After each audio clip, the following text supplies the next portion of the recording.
एक दिन ठेले पर भार अधिक होने के कारण रामू उसे ठीक से संभाल नहीं पाया और तेज गति से आती ट्रक से भिड़ गया। अगले ही पल उसकी मौत हो गई और उसके पीछे रह गई उसकी पत्नी जानकी और दो छोटे छोटे बच्चे गुड्डी और गुड्डू। एक तरफ रामू का अंतिम संस्कार किया जा रहा था और दूसरी तरफ उसके बच्चे बिलख रहे थे। नहीं, इसलिए नहीं कि पापा मर गए थे, वे तो भूख से बिलख रहे थे। उन्होंने कई दिनों से पेट भर खाना नहीं खाया था और आज तो मुंह में एक निवाला भी नहीं गया था, सो भूख से रोए जा रहे थे। माँ, कुछ खाने को दो ना। माँ, बड़ी भूख लगी है माँ, कुछ दो ना। कोई पत्थर दिल भी इस हाशिया को देखकर पसीज जाता है।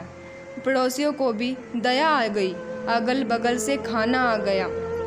बड़े दिनों बाद आज गुड्डी और गुड्डू पेट भर के खाना खा रहे थे। अजीब विरोधाभास था। एक तरफ लोग रामू की मौत पर दुख व्यक्त कर रहे थे, पर वहीं दूसरी तरफ उसके अपने बच्चे बड़े चाव से भोजन कर रहे थे। जानकी ने अगले कुछ दिन इसी तरह से उधार लेकर और इधर उधर से मांगा कर अपना और बच्चों का पेट पाला। लेकिन ये कब तक चलता? लोगों ने मदद करनी बंद कर दी।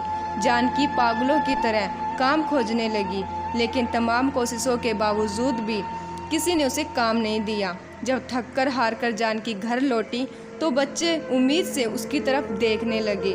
गुड्डू तुतलाती आवाज़ में बोला, क्या लाई हो माँ, जल्दी से खिला दो, भली भूख लगी है। माँ रो पड़ी और बच्चे समझ गए कि माँ के पास कुछ भी नहीं है।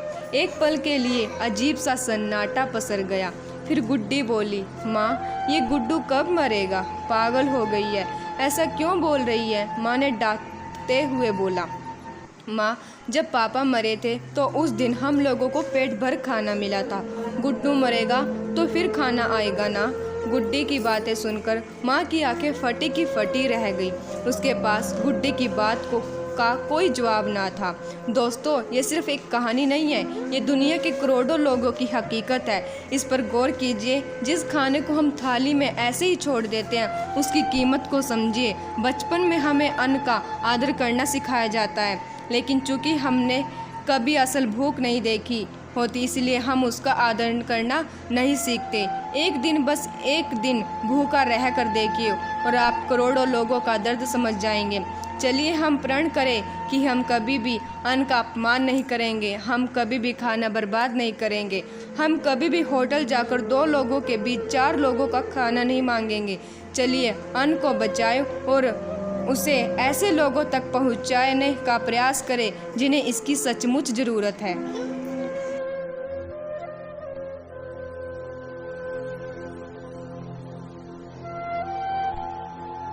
धन्यवाद। ऐसी और वीडियो देखने के लिए चैनल को सब्सक्राइब करें।